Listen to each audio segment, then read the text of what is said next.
Hello everyone, welcome to class IS academy. இன்னைக்கு நம்ம என்ன டாபிக் பார்க்க போறோம்னு பார்த்தீங்கன்னா, நம்மளோட இந்தியன் எக்கானமி சிலபஸில் லேண்ட் ரிஃபார்ம்ஸ் அப்படிங்கிறது தான் பார்க்க போகிறோம். ஸோ இந்த லேண்ட் ரிஃபார்ம்ஸ் அப்படிங்கிறத பொறுத்த வரைக்கும் நம்ம தமிழில் நிலச்சீர்திருத்தம் அப்படின்னு ஒரு விஷயம் சொல்லுவோம். இந்த நிலம் அப்படிங்கிற ஒரு விஷயம் மிகப்பெரிய ஒரு விஷயமாக தான் பார்க்கப்படும். என்ன காரணம் அப்படின்னு பார்த்தீங்கன்னா, அன்னையிலிருந்து இன்னைக்கு வரைக்குமே பார்த்தீங்க அப்படின்னா இந்த நிலத்திற்கான மதிப்பு அப்படிங்கிறது எப்போதுமே குறைந்தது கிடையாது. என்ன ரீசன் அப்படின்னு பார்த்தீங்கன்னா, நம்மளுடைய எக்கனாமிக்ஸினுடைய பேசிக்னு சொல்லக்கூடிய ப்ரொடக்ஷன், அதாவது உற்பத்தி அப்படின்னு ஒரு விஷயம் நம்ம சொல்லுவோம் இல்லைங்களா. இந்த உற்பத்திக்கான மிக முக்கியமான காரணிகள், அதாவது ஃபேக்டர்ஸ் ஆஃப் ப்ரொடக்ஷன் அப்படின்னு நம்ம பார்த்தோம்னா இதில் 4 மிக முக்கியமான விஷயங்கள் வருங்க. என்னென்ன அப்படின்னு பார்த்தீங்கன்னா, ஃபர்ஸ்ட் ஒன் பார்த்தீங்கன்னா லேண்டு, ரெண்டாவது பார்த்தீங்கன்னா லேபர், மூணாவது கேபிட்டல் அண்ட் நாலாவது பார்த்தீங்கன்னா ஆர்கனைசேஷனுங்க. ஸோ இந்த 4 விஷயங்களும் சேர்ந்தது தான் நம்மளுடைய எக்கனாமிக்ஸினுடைய ப்ரொடக்ஷன் அப்படின்னு நம்ம பார்க்குறோம். இதில் முதல் இடத்தை பிடிக்கிறது எது அப்படின்னு கேட்டிங்கன்னா லேண்டு தான். ஏன்னா லேண்டுங்கிற ஒரு விஷயத்தை அடிப்படையாக வச்சு தான் நமக்கு என்ன பண்ணப்படுது, எக்கனாமிக்ஸுங்கிற ஒரு விஷயமே ஸ்டார்ட் ஆகுது. அது மட்டும் இல்லாமல் இந்த நிலம் அப்படிங்கிற ஒரு விஷயம் இயற்கையால் நமக்கு வழங்கப்பட்ட பரிசு அப்படிங்கிற ஒரு காரணத்தினால தான் இந்த இயற்கையினுடைய பரிசின் மூலமாக தான் என்ன பண்ணப்படுது, நம்மளுடைய தாவரங்களினுடைய உற்பத்தி அப்படிங்கிறது நடைபெற்றுட்டு இருக்குது இல்லைங்களா. ஸோ தாவரங்களினுடைய செயல்பாடுகள் மூலமாக தான் என்ன பண்ணுது, நமக்கு உணவும் நமக்கு வாயுக்களும் நமக்கு கிடைக்குது. அப்ப மிகப்பெரிய ஒரு விஷயமாக தான் இந்த நிலம் அப்படிங்கிறது நமக்கு பார்க்கப்படுது இல்லைங்களா. ஸோ இந்த நிலம் சார்ந்த விஷயங்கள், நிலம் சார்ந்த முக்கியத்துவங்கள் அப்படின்னு பார்க்கும் பொழுது நிலத்திற்கான மதிப்பு என்னென்னலாம் இருந்துச்சு, எப்படி இந்த நில சீர்திருத்த முறைகள் அப்படிங்கிறதெல்லாம் உருவாக்கப்பட்டது, என்ன காரணத்திற்காக உருவாக்கப்பட்டது, நிலம் அப்படிங்கிற ஒரு விஷயம் எவ்வாறு பார்க்கப்பட்டது, என்னென்ன மாதிரியான சீர்திருத்த முறைகள் பிரிட்டிஷ் காலத்துல இருந்து ஆங்கிலேயர் காலகட்டத்தில இருந்து இன்னைக்கு வரைக்கும் நமக்கான அமெண்ட்மெண்ட்ஸ் எப்படியெல்லாம் நமக்கு இருந்திருக்குது, என்னென்ன முறைகள் பின்பற்றப்பட்டது நம்ம எல்லாத்தையுமே பார்க்கலாம் சரிங்களா.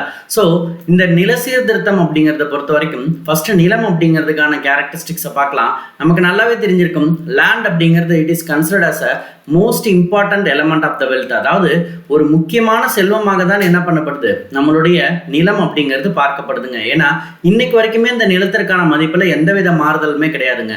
அப்ப நம்ம அக்ரிகல்ச்சருங்கிற ஒரு விஷயத்தை ப்ராக்டிஸ் பண்றதுனால மட்டும் நமக்கு இந்த லேண்டுங்கிறது இம்பார்ட்டன்ஸை கொடுக்குதா அப்படின்னு கேட்டிங்கன்னா கிடையாது.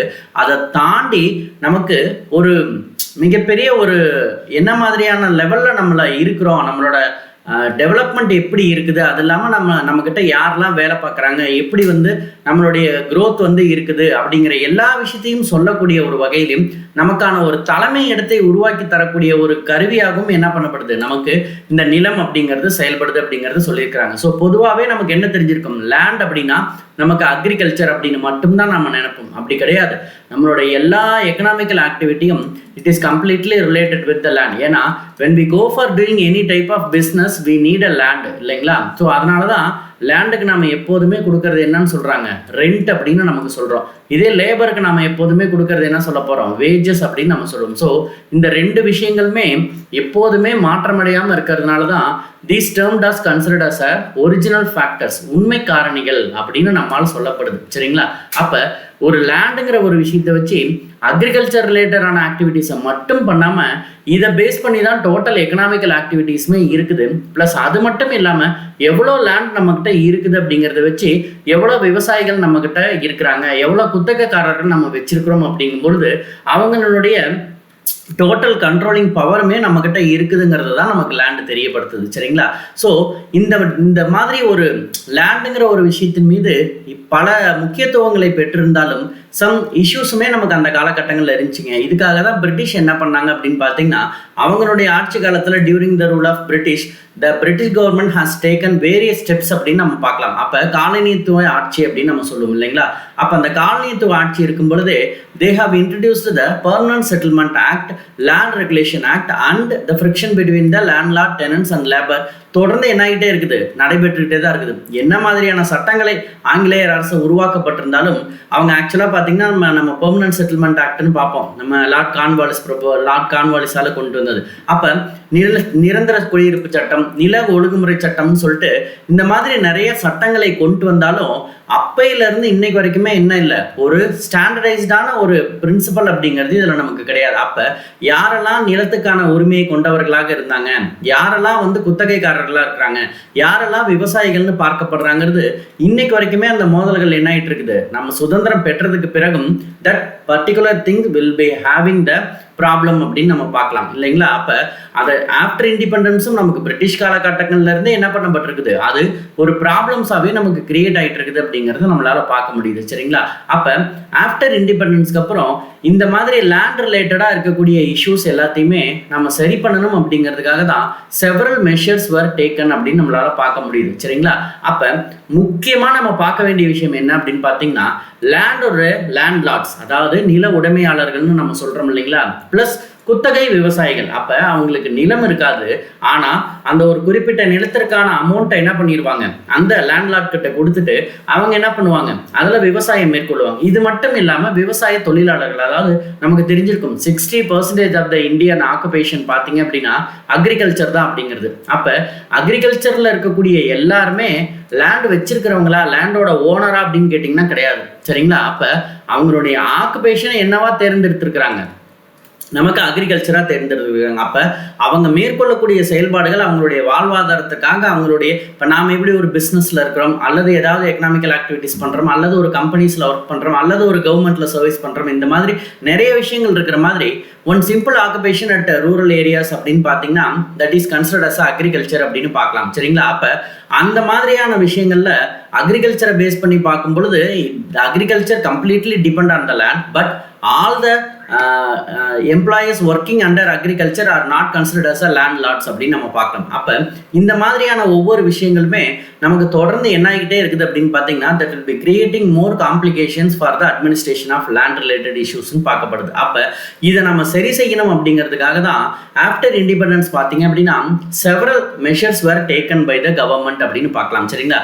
இதில் சென்ட்ரல் கவர்மெண்ட்டா ஸ்டேட் கவர்மெண்ட்டா அப்படின்னு பார்த்தீங்கன்னா both the government were involve in the sort outing this issue அப்படின்னு நம்ம பார்க்குறோம் சரிங்களா. அப்போ இண்டிபெண்டன்ஸ் டைமில் நம்ம சுதந்திரம் பெற்ற உடனே என்ன பண்ணப்பட்டுச்சு அப்படின்னு பார்த்தீங்கன்னா ownership of the land was concentrated in hands of you. அப்போ ஒரு குறிப்பிட்ட மக்களிடம் மட்டும்தான் என்ன பண்ணப்பட்டிருக்குது, குறிப்பிட்ட நபர்களிடம் மட்டும்தான் என்ன பண்ணப்பட்டிருக்குது, மொத்த நிலங்கள் அப்படிங்கிறதுமே அவங்க கையில் தான் இருந்திருக்குது அப்படிங்கிறத பார்க்கலாம் சரிங்களா. ஸோ இந்த ஒரு விஷயம் இருந்ததுனால தான் நமக்கு என்னாச்சு அப்படின்னு பார்த்தீங்கன்னா நிலமற்ற விவசாயிகள்ங்க, அதாவது லேண்ட்லெஸ் ஃபார்மர்ஸ் அண்ட் லேபரர்ஸ் எல்லாருமே பார்த்தீங்க அப்படின்னா ஒரு இன்இக்வாலிட்டி அப்படிங்கிற ஒரு பேட்டர்ன் உருவாகிறதுக்கு காரணமாக இருந்துச்சு அப்படின்னு பார்க்க முடியுது சரிங்களா. அப்போ இந்த இன்இக்வாலிட்டி வர்றதுக்கான காரணம் என்ன அப்படின்னு பார்த்தீங்கன்னா லேண்ட் வந்து it is not applicable for all the peoples சரியா. அப்போ எல்லா மக்களுக்கும் என்ன பண்ணல, நிலம் அப்படிங்கிற ஒரு விஷயம் கிடையாது. ஒரு குறிப்பிட்ட பர்சன்ஸ் கிட்ட மட்டும்தான் அந்த நிலம் இருந்த காரணத்தினால அந்த பர்டிகுலர் பர்சன்ஸ் என்ன பண்ணிடுவாங்க, அவங்க உயர்ந்த நிலம், மற்ற மக்கள் எல்லாமே என்ன பண்ணப்படுறாங்க, மொத்த தாழ்ந்த நிலை அப்படிங்கிற மாதிரியான ஒரு சூழ்நிலைகள் உருவாக்கப்பட்டதுங்க. அப்போ இதுதான் மெயின் ரீசன் நம்மளுடைய ரூரல் லைஃப்ல இன்னைக்கு வரைக்குமே இருக்கக்கூடிய அந்த ஒரு சோஷியல் எக்கனாமிக் இஷ்யூஸ்க்கான காரணங்களாக பார்க்கப்படுதுங்க. அப்போ அந்த inequality, social and economical inequality இருக்கிறதுக்கான அடிப்படை காரணமே என்ன அப்படின்னு பார்த்தீங்கன்னா ஒரு லேண்ட் ரிலேட்டடாக இருக்கக்கூடிய ரிஃபார்ம்ஸ் வந்து ப்ராப்பராக இல்லாத காரணத்தினால தான் சரிங்களா. இப்போ பார்த்தீங்க அப்படின்னா இந்திய இண்டிபெண்டன்ஸ்க்கு அப்புறம் பார்த்தீங்க அப்படின்னா நிறைய ஸ்டேட்ஸ்ல நமக்கு ப்ராப்ளம்ஸ் கிரியேட் ஆக ஆரம்பிச்சதுங்க சரியா. எக்ஸாம்பிள் நம்மளுடைய Telangana, Travancore and Thanjavur district. So இந்த மாதிரியான இடங்கள்லாம் பார்த்தீங்கன்னா they are very much depending the agriculture as their occupation அப்படின்னு நம்ம பார்க்கலாம். இப்போ எக்ஸாம்பிள் தமிழ்நாட்டில் இருக்கிற தஞ்சாவூர் டிஸ்ட்ரிக்ட்லாம் பார்த்தீங்கன்னா நமக்கு மிகப்பெரிய ஒரு காவிரி டெல்டா சமவெளிகள் அப்படின்னு நம்ம சொல்லலாம். ஸோ அப்போ இந்த பகுதிகள் ஃபுல்லுமே நமக்கு காவிரி சார்ந்த நிலப்பரப்புகளாக தான் இருக்குது அப்படின்னு நம்ம பார்க்கலாம். அப்போ இந்த மாதிரியான இடங்கள் எல்லாமே விவசாயத்திற்கு முக்கியத்துவம் பெற்ற இடங்களாக கருதப்பட்ட காரணத்தினால அந்த இடங்கள்ல எல்லாமே என்ன ஆரம்பிச்சது, தேர் ஆர் சம் இஷ்யூஸ் நமக்கு வந்து கிரியேட் ஆக ஆரம்பிச்சது. அப்போ இதை சரி செய்யணும் அப்படிங்கிறதுக்காக தான் கவர்மெண்ட் நிறைய மெஷர்ஸ் எல்லாம் டேக் பண்ணாங்க, எடுக்க ட்ரை பண்ணாங்க. பட் அந்த மாதிரியான சூழ்நிலையிலையுமே நமக்கு இந்த ஒரு குறிப்பிட்ட இடங்கள்ல நிறைய ரைட்ஸ் பார்த்தீங்கன்னா நடந்துகிட்டே தான் இருந்துச்சு அப்படிங்கிறத நம்மளால பார்க்க முடியுது சரிங்களா. ஸோ இதை காரணமாக எடுத்துக்கொண்டு தான் நம்மளுடைய மிக முக்கியமான ஒரு பர்சன் பார்த்தீங்க அப்படின்னா ஆச்சாரியா வினோபா பாவே அப்படின்னு நம்ம சொல்லுவோம் சரிங்களா.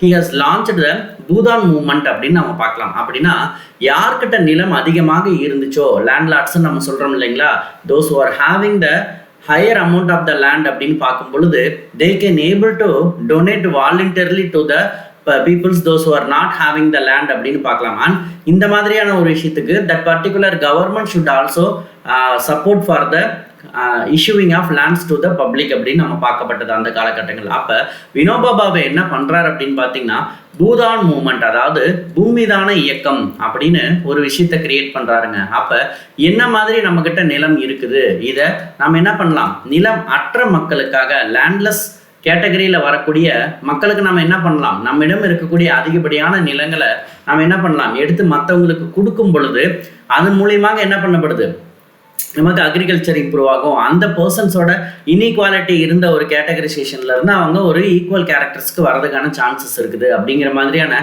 சில விஷயங்கள் எல்லாம் நம்ம வினோபா பாவே அவர்களால் உருவாக்கப்பட்டதுங்க. அது மட்டும் இல்லாமல் the government also என்ன பண்ணும், it should take necessary legislation அப்படின்னு சொல்லப்படுது. அப்போ பர்டிகுலர் கவர்மெண்ட்டும் என்ன பண்ணணும், அதற்கான முயற்சிகளுக்கு சப்போர்ட் பண்ணி கொடுக்கணும் அப்படிங்கிறத பார்க்கலாம். ஸோ இந்த மாதிரியான ஒரு முயற்சி பூதான் மூமெண்ட் அப்படிங்கிறதின் அடிப்படையில் தான் என்ன நடந்துச்சு அப்படின்னு பார்த்தீங்கன்னா லேண்ட்ஸ் வேர் மேட் அவாங் த லேண்ட்லெஸ் புவர். அப்போ நிலமற்ற இருக்கக்கூடிய விவசாயிகளுக்கு என்ன பண்ணப்பட்டதுங்க, அந்த டைமில் நமக்கு இந்த பூமிதான இயக்கம் அப்படிங்கிறது துவங்கப்பட்டு நமக்கு அதன் மூலியமாக நிலம் அப்படிங்கிறது வழங்கப்பட்டது. அது மட்டும் இல்லாமல் இந்த சர்வோதயா மூமெண்ட். ஸோ சர்வோதயா மூமெண்ட்டினுடைய நோக்கமே என்ன அப்படின்னு கேட்டிங்கன்னா, இப்போ நம்ம எக்ஸாம்பிள் 5 இயர் பிளானில் கூட பார்த்துருப்போம். ஜேபி நாராயணன் அவர்களால் பார்த்தீங்கன்னா 1950 he has introduced the Sarvodaya plan அப்படின்னு நம்ம பார்ப்போம் இல்லைங்களா. ஸோ இந்த சர்வோதயா திட்டம் அப்படிங்கிறது கிராமப்புறம் சார்ந்து ப்ளஸ் நம்மளுடைய இண்டஸ்ட்ரி சார்ந்தும் இருக்கக்கூடிய ஒரு திட்டமாக தான் நடைமுறைப்படுத்த அவர் முன்மொழிஞ்சிருப்பார். அப்போ இந்த மாதிரி சர்வோதயா மூமெண்ட்டினுடைய ரெஸ்பான்சிபிலிட்டிஸ் என்னன்னு பார்த்தீங்கன்னா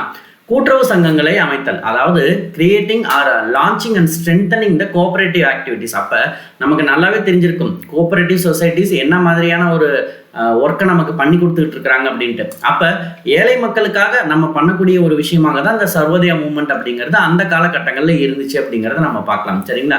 ஸோ தமிழ்நாட்டை பொறுத்த வரைக்கும் இந்த ஜெகநாதன் அண்ட் கிருஷ்ணமால் அப்படிங்கிறவங்க பார்த்தீங்க அப்படின்னா இந்த பூமிதான இயக்கம் ப்ளஸ் சர்வோதயா இயக்கம் பார்த்தீங்க அப்படின்னா ஒரு ஸ்ட்ரென்தன் ஆகிறதுக்காக ரொம்ப கடினமாக பாடுபட்ட ஒரு மக்களாக பார்க்கப்படுறாங்க. சரிங்களா. ஸோ இந்த 2 பர்சன்ஸுமே பார்த்தீங்க அப்படின்னா ரூரல் ஏரியாஸில் இருக்கக்கூடிய அந்த மக்களுக்கு இந்த பூமிதான இயக்கம் சம்பந்தப்பட்ட விஷயங்கள் ப்ளஸ் சர்வோதய இயக்கம் சம்பந்தப்பட்ட விஷயங்கள் எல்லாத்தையுமே அவங்களுக்கு விளக்கமாக சொல்றது. ப்ளஸ் அது மட்டும் இல்லாமல் அந்த நிலம் சமமாக வழங்குறோம் இல்லைங்களா. ஸோ அந்த மாதிரியான ஒரு விஷயம் எல்லாமே நமக்கு நம்ம முன்னெடுத்து அதனுடைய ரெஸ்பான்சிபிலிட்டிஸ் எல்லாத்தையுமே கவர்மெண்ட்டே அண்டர்டேக் பண்ணி என்ன பண்ணணும், இந்த மாதிரி equal distribution of the land வந்து நமக்கு கொடுக்கணும் அப்படிங்கிறதுக்கான எல்லா முயற்சிகளும் இந்த 2 பர்சன்ஸால மேற்கொள்ளப்பட்டதுங்க. சரிங்களா. அது மட்டும் இல்லாமல் அந்த லேண்ட் சீலிங் அப்படிங்கிறது நில உச்ச வரம்பு, இந்த லேண்ட் சீலிங்கிறது ரொம்ப முக்கியமான ஒரு விஷயங்க. ஒருவர் எவ்வளவு நிலத்தை வச்சிருக்கலாம் அப்படிங்கிறது அந்த லேண்ட் சீலிங் அப்படின்னு நம்ம சொல்லுவோம். ஸோ அந்த 50 to 60s பார்த்தீங்க அப்படின்னா நமக்கு நிறைய legislations was created during the period from 1950 to 1960 and central government also, state government and central government also involved in this issues அப்படின்னு நம்ம பார்க்கலாம். சரிங்களா. அப்போ ஒரு பாலிசியை மேக் பண்ணுறோம் அப்படிங்கிற பட்சத்தில் ஆஃப்டர் இண்டிபெண்டன்ஸ் பார்த்தீங்க அப்படின்னா நமக்கு அந்த agriculture protection plus self subsistence and economic equality and anti poverty measure. So இது எல்லாத்தையுமே சார்ட் அவுட் பண்ணக்கூடிய ஒரு நோக்கத்துக்கு தான் நமக்கு என்ன பண்ணப்பட்டது, இந்த நில சீர்திருத்தம் லேண்ட் ரிஃபார்ம்ஸ் அப்படிங்கிற ஒரு விஷயமே நமக்கு இம்ப்ளிமெண்டேஷன் ஆக ஆரம்பிச்சுது அப்படிங்கிறத நம்ம பார்க்கலாம். அப்போ நமக்கான நியூ இந்தியாவை பாலிசிஸாக ஃப்ரேம் பண்ணி நம்ம கொண்டு வரோம் அப்படிங்கிறப்ப நமக்கு என்ன மெயினாக குறையணும் அப்படின்னு பார்த்தீங்கன்னா poverty has to be reduce இல்லைங்களா. அது மட்டும் இல்லாமல் எக்கனாமிக்கல் ஈக்குவாலிட்டி பொருளாதார சமத்துவங்கிறதும் நமக்கு முக்கியமானது. அது மட்டும் இல்லாமல் தன்னிறைவே பெறுதல், அதாவது செல்ஃப் சஃபிஷியன்சி அப்படின்னு நம்ம சொல்கிறோம் இல்லைங்களா. ஸோ அப்போ இந்த விஷயங்கள் எல்லாமே நமக்கு என்ன பண்ணப்படுது, நமக்கு அக்ரிகல்ச்சர் மூலியமாக தான் என்ன பண்ண முடியும், நமக்கு கொண்டு வந்து அதன் மூலியமாக மக்களிடம் உள்ள அந்த இன்இக்வாலிட்டியும் நம்ம என்ன பண்ணணும், இன்க்ரீஸ் பண்ண இன்இக்வாலிட்டியை குறைக்கணும் அப்படிங்கிறதுக்காக தான் நிறைய பாலிசிஸ் அந்த காலகட்டங்களில் மேக் பண்ணப்பட்டதுங்க. இதில் முதல் விஷயத்தை பிடிப்பது தான் நம்மளுடைய இந்தியன் கான்ஸ்டியூஷனுங்க. ஸோ அப்போ இந்தியன் கான்ஸ்டியூஷன் நமக்கு என்ன சொல்லுது, நம்மளுடைய 7வது பட்டியலில் it was granting the powers to the creation of laws அப்படின்னு பார்க்கலாம். ஸோ இப்போ சிம்பிளாக சொல்லணும் அப்படின்னா union list, state list and concurrent லிஸ்ட்னு 3 விஷயங்கள் இருக்குது இல்லைங்களா. அப்போ இந்த யூனியன் லிஸ்ட் அப்படிங்கிறது மத்திய அரசுக்கான அதிகாரங்களை பெற்றதுன்னு பார்க்கலாம். இந்த ஸ்டேட் லிஸ்ட்டுங்கிறது மாநில அரசு மேற்கொள்ளக்கூடிய அதிகாரங்கள். பட் கன்கரண்ட் லிஸ்ட்னு ஒரு விஷயம் இருக்குது அப்படின்னா both the government will be having the responsibilities for controlling the power அப்படின்னு நம்ம பார்க்கலாம் இல்லைங்களா. அப்போ இந்தியன் கான்ஸ்டியூஷன் நமக்கு நடைமுறைப்படுத்தப்பட்டதிலிருந்து நம்ம தெரிஞ்சுக்க வேண்டிய விஷயம் என்னன்னா that particular state may have create the legislation for legislation or implementing the land reforms அப்படின்னு நம்ம பார்க்கப்பட்டது. சரிங்களா. ஸோ மோரோவர் இந்த மாதிரி கிரியேட் பண்ணக்கூடிய லெஜிஸ்லேஷன்ஸ் எல்லாமே எங்கே நம்ம வைக்கலாம்னு சொல்லப்பட்டதுன்னா டிபிஎஸ்பிங்க. So directive principles of state policy. அப்போ ஆல்ரெடி நம்ம ஃபார்மர்ஸ் கிட்ட இருக்கக்கூடிய அந்த பாவர்ட்டி ப்ளஸ் அது மட்டும் இல்லாமல் அந்த இன்இக்வாலிட்டி, ஸோ புவர் ரிச் அப்படிங்கிற ஒரு ப்ராப்ளம்ஸ் கிரியேட் ஆகிட்டு இருக்குது பார்த்தீங்களா. இது எல்லாத்தையுமே அனாலிசிஸ் பண்ணி அதன் மூலிமா நம்ம என்ன பண்ண போகிறோம், அந்த இம்பேலன்ஸ் இருக்குது இல்லைங்களா, சோஷியோ எக்கனாமிக் இம்பேலன்ஸு, இதை கம்ப்ளீட்டாக எராடிகேட் பண்ணுறதுக்காக தான் என்ன பண்ணப்பட்டது, நமக்கு டிபிஎஸ்பி பேஸ் பண்ணி நமக்கு இந்த பாலிசிஸினுடைய இம்பார்ட்டன்ஸ் எல்லாம் கொண்டு வந்து அதன் மூலியமாக நம்ம இந்த அக்ரிகல்ச்சர் பேக்ரவுண்டை இம்ப்ரூவ் பண்ணணும் அப்படிங்கிறதுக்காக செவரல் மெஷர்ஸ் வேர் டேக்கன் அப்படின்னு நம்ம பார்க்கலாம். அது மட்டும் இல்லாமல் நம்மளுடைய ஃபர்ஸ்ட் அமெண்ட்மெண்ட் 1976 பிரியம்பலை பொறுத்த வரைக்கும், பிரியம்பலில் ஏற்பட்ட ஃபர்ஸ்ட் அமெண்ட்மெண்ட் அப்படின்னு பார்த்தீங்கன்னா 1976 தான். இதில் பார்த்தீங்க அப்படின்னா நமக்கு சோஷியலிஸ்ட் அப்படிங்கிற ஒரு வார்த்தை ஆட் பண்ணியிருப்பாங்க, அப்படின்னா சமதர்மம் அப்படின்ட்டு, சரிங்களா.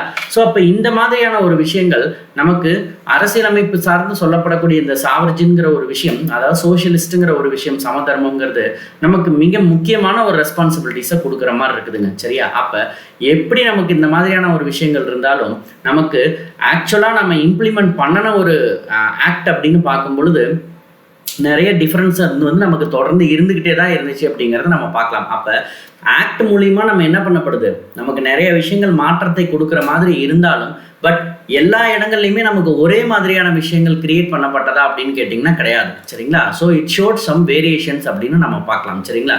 ஸோ இப்போ இந்த ரிஃபார்ம்ஸை பற்றி நம்ம புரிஞ்சுக்கணும் அப்படின்னா அதனுடைய மெஷர்ஸ் என்ன அப்படிங்கிறத நம்ம முதல்ல தெரிஞ்சுக்கணும். அதை வந்து 4 மெயின் கேட்டகரிஸாக பிரிச்சிருப்பாங்க. இதில் ஃபர்ஸ்ட் கேட்டகரி பாருங்க, enactment of laws related to the tenancy farms. அப்போ குத்தகை விவசாய முறை இருக்குது பார்த்தீங்களா, அதன் மூலியமாக உருவாக்கப்படக்கூடிய சட்டங்கள் மற்றும் ஒப்பந்தங்கள் பற்றி சொல்கிறது தான் ஃபர்ஸ்ட் கேட்டகரி. ரெண்டாவது பாருங்க, லேண்ட் ரிஃபார்ம்ஸ் ஆக்ட் மூலிமா டு அபாலிஷ் த இன்டர்மீடியேட்டர்ஸ், அதாவது இந்த நடுத்தரகர்கள், இடைத்தரகர்கள்னு சொல்லுவோம் பார்த்தீங்களா, அவங்கள தடை செய்யும் நோக்கத்தோடு உருவாக்கப்பட்ட சட்டம் தான் நம்மளுடைய செகண்ட் கேட்டகரிங்க. இதே தேர்ட் கேட்டகரி பார்த்தீங்க அப்படின்னா நமக்கு ஒரு குறிப்பிட்ட எஃபர்ட் எதில் நம்ம நில சீர்திருத்த சட்டங்களாக உருவாக்கப்படுது. அப்படி உருவாக்கப்படுறது எவ்வளோ நிலத்தை, அந்த சீலிங், இன்கம் சீலிங்னு அதாவது லேண்ட் சீலிங்னு நம்ம சொல்கிறோம் பார்த்தீங்களா, அப்போ எவ்வளோ நிலத்தை வச்சுக்கலாம் அப்படிங்கிறத பற்றியும் சொல்லக்கூடியதாகவும், ஒருவேளை அதிகமான லேண்ட் ஹோல்டிங்ஸ் இருக்குதுங்கிற பட்சத்தில் அது உபரி நிலமாக என்ன பண்ணப்படும், சர்ப்ளஸ் லேண்டா லேண்ட்லெஸ்க்கு நம்ம கொடுக்கணும் அப்படிங்கிறதையும் நம்மளுடைய தேர்ட் கேட்டகரி சொல்லும். நம்மளோட ஃபோர்த் கேட்டகரி பார்த்தீங்க அப்படின்னா இந்த லேண்ட் ரிஃபார்ம் சம்பந்தப்பட்ட விஷயங்கள் பிளஸ் அந்த லேண்ட் ரிலேட்டடாக இருக்கக்கூடிய எல்லா டிஸ்பாரிட்டியை கன்சல்டேட் பண்ணுறதுக்குமான 4 இம்பார்ட்டண்ட்டான கேட்டகரிஸாக தான் நம்மளுடைய லேண்ட் ரிஃபார்ம்ஸ் அப்படிங்கிறது இருந்துச்சுங்க.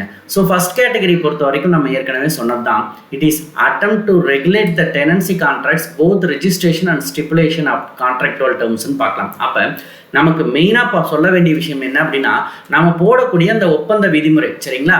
அப்போ அதை வரையறைப்படுத்துவதன் வழியிலாக என்ன பண்ணப்படுது, விளைச்சலுக்கான உறுதி பங்கு என்ன பண்ணப்படுது, குத்தகைக்கு ரத்து மற்றும் மாற்றம் போன்ற நடவடிக்கைகளில் தடை விதித்து குத்தகை சட்ட சீர்திருத்தங்கள் கொண்டு வரப்பட்டது. அப்போ ஒரு ஃபார்மர் பார்த்தீங்க அப்படின்னா அவர் குத்தகைக்கு எடுத்திருக்கிறார் அப்படிங்கிற பட்சத்தில் அதில் எவ்வளோதான் நமக்கு வந்து ஷேர்ஸ் கொடுக்க வேண்டியது இருக்கும், அல்லது நாம் போட்ட அந்த கான்ட்ராக்ட் அப்படிங்கிறது எவ்வளோ எஃபிஷியண்ட்டாக இருக்குது, அதில் எவ்வளோ பணம் நமக்கு கிடைக்குது, எவ்வளோ பணம் நம்ம பிறருக்கு கொடுக்குறோம் அப்படிங்கிற எல்லா விஷயங்களையும் நமக்கு ரெகுலேட் பண்ணி கொடுக்கக்கூடிய ஒரு விஷயமாக தான் நம்மளுடைய ஃபர்ஸ்ட் கேட்டகரி நமக்கு இருந்துச்சுங்க, சரியா. அப்போ குத்தகைக்கான ரத்து மற்றும் அது சம்பந்தமாக ஏற்படக்கூடிய சேஞ்சஸ் நம்ம பண்ண போறோம் இல்லைங்களா, ஸோ அது சம்பந்தப்பட்ட எல்லா விஷயங்களையும் தான் நம்மளுடைய ஃபர்ஸ்ட் கேட்டகரி கொண்டு வந்துச்சு. இதே செகண்ட் கேட்டகரி பார்த்தீங்க அப்படின்னா it will be attempting to abolish the intermediaries. இது ரொம்ப முக்கியமான ஒரு இஷ்யூஸுங்க லேண்ட் ரிஃபார்ம்ஸை பொறுத்த வரைக்கும். அப்போ இடைத்தரகர்களை தடை செய்யும் அப்படிங்கிற ஒரு நில சீர்திருத்த சட்டம் தான் மிக இம்பார்ட்டண்ட்டான ஒரு ரெப்ரசன்டேஷனாக கருதப்பட்டது அந்த காலகட்டங்களில். என்ன ரீசன் அப்படின்னு பார்த்தீங்கன்னா இந்த இன்டர்மீடியேட்டரிஸ் என்ன பண்ணுவாங்க அப்படின்னா அந்த பொருளை வந்து அந்த நிலத்தை வந்து ப்ராப்பராக மக்களாலும் அதை பயன்படுத்த முடியாது, லேண்ட்லார்ட்ஸுக்கும் அதனால் பெருசாக பிரயோஜனம் இருக்காது, கவர்மெண்ட்டுக்கும் டேக்ஸுங்கிற ஒரு விஷயமே நமக்கு கிடைக்காது, சரிங்களா. ஸோ இப்போ இந்த இன்டர்மீடியேட்ஸினுடைய ஒரு ரெஸ்பான்சிபிலிட்டிஸாக பாருங்கள், ஜமீன்தாரி அப்படிங்கிற ஒரு விஷயம் மூலியமாக தான் என்ன பண்ணப்பட்டது, இந்த ரெண்ட் அப்படிங்கிறது பிரிட்டிஷ் கலெக்டட் அப்படின்னு நம்ம பார்க்கலாம். அப்போ இப்படி வசூலித்து கவர்மெண்ட்டுக்கு கொடுத்ததை விட என்ன பண்ணிக்கிட்டாங்க அப்படின்னு பார்த்தீங்கன்னா அந்த பர்டிகுலர் பர்சன்ஸ் யார், நம்ம ஜமீன்தார்கள்னு சொல்கிறோம் இல்லைங்களா, அவங்க என்ன பண்ணிக்கிட்டாங்க அப்படின்னா நிறைய பணத்தை அவங்களே வச்சுக்கிட்டாங்க அப்படிங்கிறத பார்க்கலாம். அப்போ இந்த மாதிரியான ஒரு விஷயத்தை அபாலிஷ் பண்ணியே தீரணும் அப்படிங்கிறதுக்காக தான் 1958 பார்த்தீங்க அப்படின்னா அபாலிஷன் இன்டர்மீடியேட்டரிஸ் அப்படிங்கிறது நமக்கு உருவாக்கப்பட்டது. அப்போ முழுக்க முழுக்க இந்த இடைத்தரகர்கள் வந்து எல்லா மாநிலங்கள்லையும் என்ன பண்ணப்பட்டாங்க, 1958க்கு முன்னாடியே எல்லா ஸ்டேட்லேயுமே இந்த இன்டர்மீடியேட்டரிஸை வந்து நம்ம அபாலிஷ் பண்ணியாச்சு அப்படின்னு நம்மளால பார்க்க முடியுது. அப்போ இந்த செகண்ட் கேட்டகரி தான் நமக்கு என்ன பண்ணப்படுது, அந்த இன்டர்மீடியேட்டில் இருக்கக்கூடியவங்களால ஏற்படக்கூடிய எல்லா ப்ராப்ளம்ஸையுமே நம்ம சார்ட் அவுட் பண்ணக்கூடியது அடிப்படையில் தான் என்ன பண்ணப்பட்டிருக்குது, இந்த இஷ்யூஸ் வந்து நமக்கு குறைஞ்சிருக்குதுன்னு பார்க்கலாம். தென் தேர்ட் கேட்டகரி பார்த்தீங்க அப்படின்னா லேண்ட் சீலிங்கு. அதாவது ஒரு சீர்திருத்தம் அப்படின்னு பார்க்கும் பொழுது எவ்வளோ நிலத்தை நம்ம வச்சிருக்கலாம் அப்படிங்கிறதுக்கான ஒரு கேரக்டரிஸ்டிக்ஸை நம்ம கரெக்டாக வேல்யூவாக கொடுக்கும் பொழுது தான் இதன் மூலயமா என்ன ஆரம்பிக்கும், நமக்கு எல்லாத்துக்கிட்டையும் அந்த ஒரு ஈக்குவாலிட்டியை கிரியேட் பண்ணுறதுக்காகவும் அந்த லேண்ட் அப்படிங்கிற ஒரு விஷயம் ப்ராப்பராக போய் சேரணும் அப்படிங்கிறதுக்காகவும் இந்த முயற்சிகள் எல்லாமே நமக்கு தேர்ட் கேட்டகரியில் ஆக்ட்ஸாக நமக்கு கொண்டு வரப்பட்டதுங்க. ஸோ அதை தான் இங்கே நமக்கு சொல்லியிருப்பாங்க. These land reforms act concerned effect to implement ceilings on the land holdings with a view to redistributing surplus land to the landless. அப்போ நம்ம ஐடென்டிஃபை பண்ணுறோம் எவ்வளோ. இப்போ எக்ஸாம்பிள், நான் ஒரு 50 ஏக்கர்ஸ்க்கு மேலே வச்சிருக்க கூடாது அப்படிங்கிற பட்சத்தில் இது வந்து யாரும் எனக்கு கிஃப்டாலாம் கொடுத்தது கிடையாது. ஸோ என்கிட்ட இருந்திருக்கும், அந்த பவரே என்கிட்ட இருந்திருக்கும். சரிங்களா? அப்போ இதுக்கு தாண்டி நான் ஒரு 100 ஏக்கர்ஸ் வச்சிருக்கிறேன் அப்படிங்கிற பட்சத்தில் these 100 acres will be separated to the other people's and distribution. சரிங்களா? அப்போ ஆட்டோமேட்டிக்காகவே என்ன ஆரம்பிப்பாங்க, அந்த ஒரு பேலன்சிங் அப்படிங்கிறது நமக்கு கிரியேட் ஆகும் இல்லைங்களா?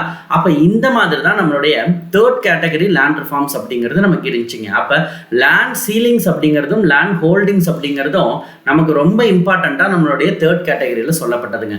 ஸோ ஃபைனலாக என்ன அப்படின்னு பார்த்தீங்கன்னா, இந்த ரிஃபார்ம்ஸ் பார்த்தீங்க அப்படின்னா consolidation of the disparate land holdings. அப்போ நம்ம என்ன மாதிரியான சட்டங்கள் மூலியமாக நமக்கு மாறுபட்ட நிலங்களை வைத்திருப்பது தொடர்பாக என்ன பண்ணப்பட்டது, ஒரு கேட்டகரைசேஷன் கொடுக்கப்பட்டது. இதன் மூலியமாக நமக்கு என்ன பண்ணப்பட்டிருக்குது, வேளாண்மையில் அதிக விளைச்சலை பெறுவதையும் வறுமையும் குறைப்பதும் தான் என்ன பண்ணியிருக்கிறாங்க, நமக்கு நோக்கமாக வச்சிருக்கிறாங்க. அப்போ நம்மளுடைய 4th ரிஃபார்ம்ஸ் ஆக்ட் கொண்டு வந்ததுக்கான ஃபங்க்ஷனிங் என்ன அப்படின்னு பார்த்தீங்கன்னா, நம்மளுடைய பொலிட்டிக்கல் மேனிஃபெஸ்டோவை தாண்டி நமக்கு மெயினாக என்ன பண்ணப்படணும், பாவர்ட்டி ரிடக்ஷன் அப்படிங்கிறது நமக்கு அதிக இம்பார்ட்டன்ஸை கொடுக்கணும். அப்போ ஃபர்ஸ்ட் இருக்கக்கூடிய அந்த 3 ரிஃபார்ம்ஸுமே நமக்கு எதை சார்ந்து தான் வருது, வறுமை குறைப்பு ப்ளஸ் இன்க்ரீஸிங் த நம்மளுடைய கிராப்ஸ், அதாவது ஹை ஈல்டிங் கிராப்ஸ் அல்லது அதிகப்படியான விளைச்சலை கொடுக்கறது அப்படிங்கிறது தான் இதனுடைய நோக்கமே. சரிங்களா?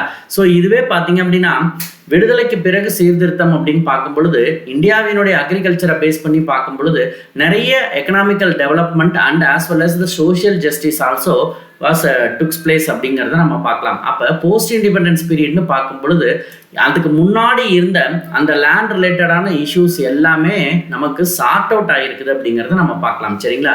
இது எல்லாமே எப்படி கொண்டு வரப்பட்டதுன்னா, first thing abolition of the zamindaris and intermediaries. அப்போ அந்த மிடில் மேன், நம்ம அந்த இடைத்தரகர்கள்னு சொல்கிறோம் பார்த்தீங்களா, so the middle man was abolished அப்படின்னு பார்க்கலாம். ரெண்டாவது bringing the land ceiling. So இது நம்ம ஏற்கனவே சொன்னதான், நில உச்ச வரம்பை கொண்டு வருதல். அதே மாதிரி most important thing protection of tenants, tillers and labours. அப்போ குத்தகை விவசாயிகள், உழவர்கள் மற்றும் விவசாய தொழிலாளர்களினுடைய பாதுகாப்பு அப்படிங்கிறது ரொம்ப முக்கியம். அதே மாதிரி கோஆபரேஷன் அமாங் த ஃபார்மிங் கம்யூனிட்டிங்க. அப்போ அந்த ஒரு குறிப்பிட்ட ஆக்குபேஷனை மேற்கொண்டிருக்கக்கூடிய எல்லா மக்களுமே என்ன பண்ணணும், ஒரு இன்டகிரேட்டடாக இருக்கணும், அவங்களுக்கான ஒரு ரிலேஷன்ஷிப் கரெக்டாக இருக்கணும் அப்படிங்கிறது எல்லாமே aimed for the importance of land ரிஃபார்ம்ஸ்னு பார்க்கப்படுது. அப்போ அபாலிஷன் ஆஃப் த இன்டர்மீடியேட்டர்ஸ்னா பாருங்க எப்படி நம்ம கொண்டு வந்தோம். ஸோ மெயினாக நமக்கு அக்ரிகல்ச்சர் ரிலேட்டடாக இருக்கக்கூடிய அந்த ஷேரிங்கில் நமக்கு நிறைய டிஃபிகல்ட்டிஸ் இருந்ததுனால தான் நமக்கு இந்த ஜமீன்தார்ஸ் மற்றும் ஜகிதார்ஸ் அப்படிங்கிறவங்க எல்லாமே என்ன பண்ணப்பட்டாங்க,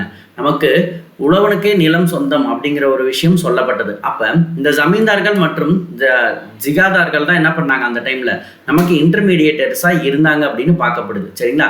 அப்போ அவங்கள ரிமூவ் பண்ணுறது அப்படிங்கிறது தான் இந்த அபாலிஷன் ஆஃப் இன்டர்மீடியேட்டரிஸ் அப்படின்னு நம்ம பார்க்கோம். சரிங்களா? அப்போ ஆட்டோமேட்டிக்காக என்ன ஆகுது, யார் அவங்க விவசாயம் பண்ணுறாங்களோ அவங்களுக்கே என்ன பண்ணப்பட்டது, அக்ரிகல்ச்சர் லேண்ட் அப்படிங்கிறது கொடுக்கப்பட்டது. அதே தான் நமக்கு இங்கேயும் சொல்லியிருப்பாங்க. ஸோ ஃபர்ஸ்ட் பார்த்தீங்க அப்படின்னா சில ஏரியாஸ், அதாவது உத்தரப்பிரதேஷ், மத்திய பிரதேஷ் அப்படிங்கிறத பார்க்கும் பொழுது இந்த ஜமீன்தாரி ஒழிப்பு முறை பார்த்தீங்க அப்படின்னா மற்ற ஸ்டேட்ஸை கம்பேர் பண்ணும் பொழுது நமக்கு உத்தரப்பிரதேஷ் அண்ட் மத்திய பிரதேஷில் ரொம்ப டெம்பரவரியாக தான் நமக்கு நடைமுறைப்படுத்தப்பட்டது. பட் ஆஃப்டர் தட் பார்த்தீங்க அப்படின்னா இது முன்னாடியே இருந்த ஒரு ரீசன்னால இது கொஞ்சம் அங்கே கம்ஃபர்டபுளாக இருந்த மாதிரி ஒரு சூழ்நிலைகள் கிரியேட் ஆகிருக்கும். சரிங்களா? அடுத்தது பார்த்தீங்கன்னா லேண்ட் சீலிங்கு. ஸோ லேண்ட் சீலிங்கை பொறுத்த வரைக்கும் நமக்கு மெயின் ரீசன் என்ன அப்படின்னு பார்த்தீங்கன்னா டு மெயின்டைன் த ஈக்குவாலிட்டி அப்படின்னு பார்க்கலாம். அப்படின்னா இன்இக்வாலிட்டி அப்படிங்கிற ஒரு விஷயம் இருக்கிற இடத்துல அதை ஈக்குவலாக கொண்டு வரதுக்காக தான் என்ன பண்ணப்பட்டிருக்குது, இந்த லேண்ட் சீலிங் அப்படிங்கிறத கொடுக்குது. ப்ளஸ் அது மட்டும் இல்லாமல் we have to use the land as a effective manner. அப்போ நமக்கு இருக்கக்கூடிய அந்த லேண்ட் அப்படிங்கிறது சும்மா இருந்துடாம something has to be produced from the land அப்படிங்கிறது பார்க்கப்படுது. அப்போ இதன் மூலிமா என்ன பண்ணலாம் அப்படின்னு கேட்டிங்கன்னா, இருக்கக்கூடிய எல்லா லேண்ட்ஸையுமே we can easily properly utilize and also the taxes was also collected from the land owners அப்படின்னு நம்ம பார்க்கப்படுது. அப்போ எவ்வளவு லேண்ட் சீலிங் உச்சவரம்பு நம்ம வைக்கலாம் அப்படிங்கிறத பொறுத்து நமக்கு நிறைய விஷயங்கள் என்ன பண்ணப்படுது, நமக்கு இதன் மூலியமாக உருவாக்கப்பட்டுச்சு அப்படின்னு பார்க்கலாம். பட் இந்த மாதிரியான கேட்டகரைசேஷன் எல்லாமே பார்த்தீங்கன்னா இப்போ ஒரு ஸ்டேட்டுக்கும் இன்னொரு ஸ்டேட்டுக்கும் சேஞ்ச் ஆகி இருக்கும் அப்படிங்கிறத நம்ம பார்க்கலாம். சரிங்களா? அதே மாதிரி பாருங்க, அசாம், ஜம்மு காஷ்மீர், வெஸ்ட் பெங்கால், மணிப்பூர் எல்லாமே பார்த்தீங்கன்னா there was a uniform ceiling limit அப்படின்னு பார்க்கப்படுது. அப்போ எவ்வளோ ஃபிக்ஸ் பண்ணாங்க பாருங்க, 50 ஏக்கர்ஸுங்க. அடுத்தது 22.25 ஏக்கர், அதே மாதிரி பார்த்தீங்கன்னா 25 ஏக்கர் அப்படின்ட்டு நமக்கு பிரிக்கிறாங்க. பட் இந்த டிஃப்ரென்ஸ் அப்படிங்கிறது பார்த்தீங்க அப்படின்னா எல்லா மாநிலங்களுக்குமே ஒரே மாதிரி தான் இருந்துச்சு அப்படின்னு கேட்டிங்கன்னா, பட் இதில் நிறைய சேஞ்சஸ் இருந்துச்சு அப்படிங்கிறத பார்க்கலாம். இதனால தான் நம்மளால் என்ன பண்ண முடியல அப்படின்னு பார்த்தீங்கன்னா, இந்த லேண்ட் சீலிங் அப்படிங்கிறத எல்லா இடத்துலையும் ஒரே மாதிரி இன்டகிரேட்டடான ஒரு விஷயமா நம்மளால் உருவாக்க முடியல. அது ஸ்டேட் வைஸ் வச்சு பார்க்கும் பொழுதே நமக்கு நல்லா தெரிஞ்சிருக்கும், ஒவ்வொரு இடத்துல ஒவ்வொரு மாதிரியான இன்கம் சீலிங். அப்போ இந்த ரீசன்னால தான் due to the various political issues we was not able to properly implemented the land ceiling பார்க்கலாம். மூணாவது பார்த்தீங்கன்னா டெனன்ட் ரெகுலேஷனுங்க. அப்போ விவசாய குத்தகை, அதாவது நம்மளுடைய அகேரியன் லேபர் அண்ட் டெனன்சி அப்படின்னு பார்க்கும் பொழுது இதை கரெக்டாக நம்ம யூனிஃபார்மிட்டியாக கொண்டு வரதுக்காகவும் இதனுடைய ரெஸ்பான்சிபிலிட்டிஸ் நமக்கு அதிகமாக கிரியேட் ஆனால் தான் நமக்கு என்ன பண்ண முடியும், அதனுடைய இம்பார்ட்டன்ஸ் எல்லாம் தெரியுங்கிறதுக்காக தான் இந்த டெனன்ட் ரெகுலேஷன் அப்படிங்கிறதே கொண்டு வந்திருப்பாங்க. அப்போ கவர்மெண்ட் பார்த்தீங்க அப்படின்னா both the central government and state government formulated the agrarian policy எதுக்கு, to maintain or reduce the disparities in the wealth and income. அப்போ மக்கள்கிட்ட இருக்கக்கூடிய அந்த தாழ்வு நிலை மற்றும் பணம் சார்ந்த ஒரு விஷயங்கள் ப்ளஸ் அது மட்டும் இல்லாமல் எலிமினேஷன் ஆஃப் த எக்ஸ்ப்ளாய்டேஷன். அப்போ ஏளாண்மை அக்ரிகல்ச்சரில் இருக்கக்கூடிய அந்த சுரண்டலை தடுத்தல் மற்றும் அது சார்ந்த இருக்கிற எல்லா விஷயத்தையும் நமக்கு குறைக்கணும், ப்ளஸ் ஆப்பர்ச்சுனிட்டிஸ் அப்படிங்கிறது நமக்கு ஒரே மாதிரி கொண்டு வரணுங்கிறதுக்காக தான் இந்த டெனன்ட் ரெகுலேஷனுங்கிறதே நமக்கு வந்திருக்கும். சரிங்களா? அது மட்டும் இல்லாமல் அவங்க கொடுத்த கைட்லைன்ஸ் வந்து நமக்கு planning commission as per the planning commission கொடுத்ததன் அடிப்படையில் நமக்கான ரெண்ட்டுக்கான ரெகுலேஷன் அண்ட் செக்யூரிட்டி எவ்வளோ நாளைக்கு நம்ம அந்த டென்யூர் போட்டுக்கிறோம், ப்ளஸ் அது மட்டும் இல்லாமல் அந்த ஓனர்ஷிப்க்கும் டெனன்ஸ்க்கும் இருக்கக்கூடிய டிஃப்ரென்ஸ்ன்னு சொல்லிட்டு இந்த டெனன்ட் ரெகுலேஷன் அப்படிங்கிறது ரொம்ப முக்கியமானதாக கருதப்பட்டதுங்க. நெக்ஸ்ட் பார்த்தீங்கன்னா கோஆபரேட்டிவ் ஃபார்மிங். இந்த 4th அட்டெம்ப்ட் தான் நமக்கு என்ன பண்ணப்படுது, கோஆபரேட்டிவ் ஃபார்மிங். ஸோ இன்னைக்கு எனக்குமே கூட நமக்கு இந்த கூட்டுறவு, அதாவது கோஆபரேட்டிவ் அப்படிங்கிற ஒரு விஷயம் ரொம்ப முக்கியமானதாக சொல்லப்படும் இல்லைங்களா? அப்போ இந்த மாதிரியான டைமில் நம்ம விவசாய நிலத்தை என்ன பண்ணலான்னு கேட்டிங்கன்னா, குத்தகைக்கு எடுத்துட்டு எல்லாருமே என்ன பண்ணலாம், இன்டகிரேட்டடாக நம்ம பயிர் விட்டு குத்தகை வாரம்ங்கிறத வச்சு நம்ம என்ன பண்ண போகிறோம், செலவு போக விளைச்சல் கிடைப்பதை என்ன பண்ண போகிறோம், நம்ம பகிர்ந்து கொள்கிறோம் அப்படிங்கிற ஒரு விஷயத்தை தான் நமக்கு இந்த கோஆபரேட்டிவ் ஃபார்மிங்கில் நமக்கு சொல்லப்படுங்க. அப்போ லேண்ட் லீஸுக்கு எடுத்துடுறோம், அதே மாதிரி ரிசோர்ஸஸையும் நம்ம கரெக்டாக பயன்படுத்துகிறோம், அதில் வரக்கூடிய ப்ராஃபிட் என்ன பண்ணிடுறோம், அந்த ரெண்ட் எக்ஸ்பென்சஸ் போக ரிமைனிங் வில் பி டிவைடட் அப்படிங்கிறது பார்க்கப்படுது. அப்போ 1960s பாருங்கள், கிட்டத்தட்ட 7294 சொசைட்டிஸ் உருவாக்கப்பட்டு 1.88 லட்சம் மெம்பர் பார்த்தீங்க அப்படின்னா உருவாக்கப்பட்டு கிட்டத்தட்ட 3.93 lakhs ஹெக்டர்ஸ் பார்த்தீங்க அப்படின்னா நிலப்பரப்புங்கிறது நமக்கு சரி செய்யப்பட்டிருக்குது அப்படிங்கிறத பார்க்கலாம். அது மட்டும் இல்லாமல் இந்த மாதிரியான சொசைட்டிஸ் இவ்வளோ இருந்திருந்தாலும் இதனுடைய ஃபங்க்ஷனிங்ஸ் அப்படின்னு பார்த்தீங்கன்னா கொஞ்சம் லீஸ்டாக தான் இருந்திருக்குது அப்படிங்கிறத பார்க்கலாம். என்ன ரீசன் அப்படின்னா சில சொசைட்டிஸ் மட்டும்தான் என்ன பண்ணப்படுது, பெயரளவில் பெறுவதற்காக இயங்குகின்றன அப்படிங்கிறத பார்க்கலாம். அப்போ இதனுடைய எஃபிஷியன்சி அப்படிங்கிறது பெருசாக இருந்துச்சு அப்படின்னு கேட்டிங்கன்னா அந்த அளவுக்கு எஃபிஷியன்சியாக இல்லை அப்படிங்கிறத பார்க்கலாம். அப்போ இதுவும் நமக்கு என்ன பண்ணப்படுது, இதை நம்ம சரி செய்யணும் அப்படிங்கிறதுக்காக நிறைய விஷயங்கள் பண்ணாலும் but they are following the oldest method அப்படின்னு நம்ம பார்க்கலாம். சரிங்களா? அப்போ இந்த மாதிரியான நிலத்தை கிரியேட் பண்ணும் பொழுது அதில் இருக்கக்கூடிய அந்த பிரச்சனைகள் எல்லாத்தையும் சார்ட் அவுட் பண்ணுற மாதிரி தான் நமக்கு என்ன பண்ணப்பட்டிருக்குது, ரிஃபார்ம்ஸ் அப்படிங்கிறதே உருவாக்கப்பட்டிருக்குதுங்க. ஸோ இப்படி தான் நமக்கு நில சீர்திருத்தம் அப்படிங்கிறதுக்கான பேசிக்ஸான விஷயங்கள் எல்லாமே நமக்கு உருவாக்கப்பட்டிருக்குது அப்படிங்கிறத பார்க்கலாம். தேங்க்யூ.